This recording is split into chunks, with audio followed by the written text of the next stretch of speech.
तो जय हिंद दोस्तों, मैं रतनलाल आपका फौजी भाई एक बार फिर एक नई अपडेट आर्मी अग्निवीर और एक रेगुलर सैनिक के बीच जो क्राइटेरिया था उसकी अपडेट को लेकर फिर से उपस्थित हुआ हूं। उम्मीद करता हूं आप सभी लोग स्वस्थ होंगे, मस्त होंगे। दोस्तों, आज हम चर्चा करने वाले हैं एक आर्मी अग्निवीर और एक रेगुलर सैनिक के बीच में कुछ एक क्राइटेरिया थे जिनमें बदलाव किया गया है अभी नई नीति के अकॉर्डिंग। जो पहले बहुत जटिल था उसको अब आसान किया गया है उसके बराबर करके। अब जो अग्निवीर और एक रेगुलर सैनिक के बीच में इक्वल कर दिया गया है, समान कर दिया है। आज हम उसके बारे में विस्तार से चर्चा करेंगे ताकि जो बच्चे, जो विद्यार्थी अभी अग्निवीर में लगने वाले हैं या लग चुके हैं, तो उनको पहले से पता होना होगा कि मेरे को इन चीजों को ये क्लियर करना है, हमारे लिए ये कठिनाई होगी या ये हमारे को आसानी से कर पाएंगे।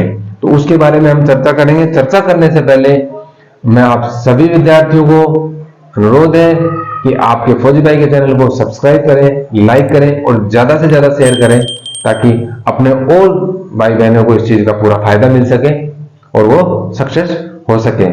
तो अब बगैर देरी किए पॉइंट पर चर्चा करते हैं कि सबसे पहले न्यूज देखते हैं। आखिर न्यूज है क्या कि अग्निवीरों के लिए आ गई बड़ी खुशखबरी। रेगुलर सैनिक से कड़े थे पैमाने, आर्मी ने बदली नीति। एक अतिरिक्त कड़ा क्राइटेरिया अग्निवीर के हर टेस्ट में जोड़ा गया था। अब भारतीय सेना ने पॉलिसी में बदलाव कर अग्निवीर और रेगुलर सैनिक के आकलन के सभी क्राइटेरिया को एक जैसा कर दिया है और उससे सुपर एक्सीलेंट जैसी कैटेगरी हटा दी गई है। सेना ने अब पॉलिसी में बदलाव किया है। तो एक शब्द आया है इसमें, सुपर एक्सीलेंट जैसी कैटेगरी को हटा दिया गया है। इसको अभी मैं डिटेल से समझाऊंगा। जो अभी और कुछ एक हाईलाइट पॉइंट है, जैसे कि योग्यता के आकलन के लिए सुपर एक्सीलेंट कैटेगरी को जोड़ी गई। रेगुलर सैनिकों के लिए सिर्फ एक्सीलेंट कैटेगरी थी। हालांकि पुराने पैमाने से अग्निवीर का एक बैच ट्रेनिंग कर जा चुका है। यानी कि एक जो पुराना जो क्राइटेरिया जो इनिशियल स्टार्ट किया गया था, जो क्रिटिकल था, उसको ऑलरेडी करके और ट्रेनिंग करके जो पहला बैच ट्रेनिंग यूनिटों में जा चुका है, लेकिन फिर भी उसके बाद में अब बदलाव किया जाएगा। आगे लिखा है कि अग्निपथ स्कीम के तहत भारतीय सेना ने जब अग्निवीरों की भर्ती की तो उनके आकलन का क्राइटेरिया रेगुलर सैनिक से ज्यादा टफ बना दिया गया। पहले साल से लेकर चौथे साल तक आकलन के बाद ही तय किया जाना है कि अग्निवीर में से कौन सेना में स्थायी यानी रेगुलर होगा। सेना ने अब पॉलिसी में बदलाव कर अग्निवीर और रेगुलर सैनिक की योग्यता का आकलन करने का क्राइटेरिया एक जैसा किया है। इस बारे में सेना की एजी ब्रांच की तरफ से 31 अक्टूबर को नई पॉलिसी जारी की गई। हालांकि इस बीच अग्निवीर का पहला बैच ट्रेनिंग पूरी कर अपनी यूनिटों में पहुंच गया है। यानी उनके पहले साल की योग्यता का आकलन पुरानी पॉलिसी यानी कि टफ क्राइटेरिया के हिसाब से किया गया है। अग्निवीर के लिए का आकलन पहले साल ट्रेनिंग में अग्निवीर का आकलन पहले साल ट्रेनिंग सेंटर में और फिर 3 साल यूनिट में होना है। इसमें बीपीटी जिसे battle field physical efficiency test, PPT physical proficiency test, firing और ड्रिल भी देखी जानी है। रेगुलर सैनिक की जब भर्ती होती थी तब उनका भी इन सब के आधार पर मूल्यांकन किया जाता था और उनके मार्क्स मिलते थे। यूनिटों में भी रेगुलर सैनिकों को ये टेस्ट एक तय अवधि में देने होते थे। अग्निवीर के लिए आकलन किस तरह रेगुलर सैनिक से कठिन था, इसे बीपीटी के उदाहरण से समझते हैं। रेगुलर सैनिक के लिए 5000 फीट की ऊंचाई तक में 5 किलोमीटर की दौड़ पूरे बैटल लोड के साथ 25 मिनट में पूरी करने का मतलब एक्सीलेंट, 26.30 मिनट में गुड और 28 मिनट में संतोषजनक है।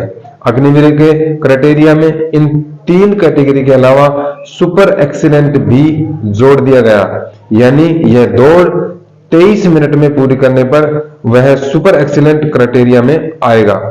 वही रेगुलर सैनिक के लिए कोई भी अगर 25 मिनट या उससे कम में दौड़ पूरी करता है तो वे एक्सीलेंट ही होंगे। तो आइए अब इस चीज को हम समझते हैं। ये तो थी न्यूज कि आखिर ये है क्या चीज। देखो, अगर मैं बात करूं, जैसे कि इन्होंने समझाने की कोशिश किया है कि बीपीटी का एक उदाहरण लेते हैं कि पहले जो क्राइटेरिया कैसे था कठिन, कि एक जो आकलन होता था नॉर्मली, एक बीपीटी जिसको बोलते हैं बैटलफील्ड फिजिकल एफिशिएंसी टेस्ट, जो 5 किलोमीटर की रनिंग होती है फुल बैटल लोड के साथ। दूसरा है पीपीटी जो फिजिकल प्रोफिशिएंसी टेस्ट, ये नॉर्मल खाली हाथ रनिंग होता है उसके टेस्ट होते हैं। बाकी फायरिंग और ड्रिल से संबंधित जो टेस्ट होते थे, इन क्राइटेरियाओं को क्लियर करने के बाद में वो फाइनल सिलेक्शन होता था। ये टेस्ट क्लियर करने पड़ेंगे।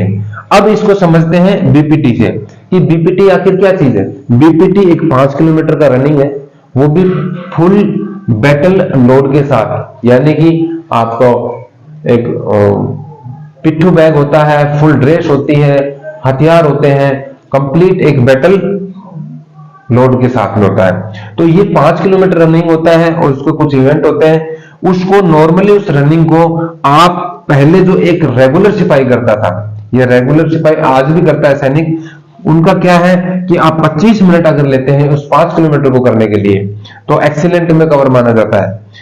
26.30 यानी कि 26 मिनट 30 सेकंड अगर लेते हैं तो वो गुड में काउंट होता है, और 28 मिनट में अगर वो क्लियर करता है इसके अंदर अंदर तो वो संतोषजनक माना जाता है। लेकिन एक नई कंडीशन डाल रखी है इसमें, 23 मिनट के जो है, ये 23 मिनट का अगर 25 मिनट से पहले यानी 23 मिनट से पहले अगर आता है, अग्निवीर के लिए लागू है कि अगर 23 मिनट में अगर वो आता है तो वो सुपर एक्सीलेंट का पॉइंट माना जाता है, एक एडिशनल पॉइंट था ये।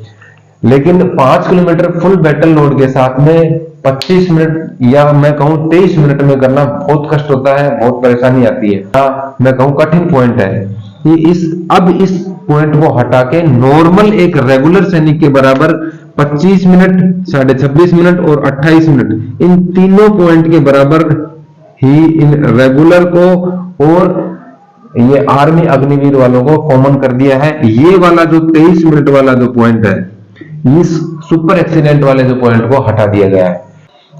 तो ये था एक मुख्य बदलाव जो आर्मी अग्निवीर और एक रेगुलर सैनिक के बीच में अंतर था। उसको क्राइटेरिया को कठिन बनाता था, उसको अब आसान कर दिया गया है। और अभी एक रेगुलर और एक अग्निवीर में कोई बदलाव नहीं है, कोई डिफरेंट नहीं है उनके क्राइटेरिया में, आकलन में। तो उम्मीद करता हूं आप सभी लोगों को समझ में आ गया होगा। तो आज के लिए इतना ही, फिर मिलते हैं एक ऐसे ही इंटरेस्टेड टॉपिक के साथ। तब तक के लिए जय हिंद, जय भारत।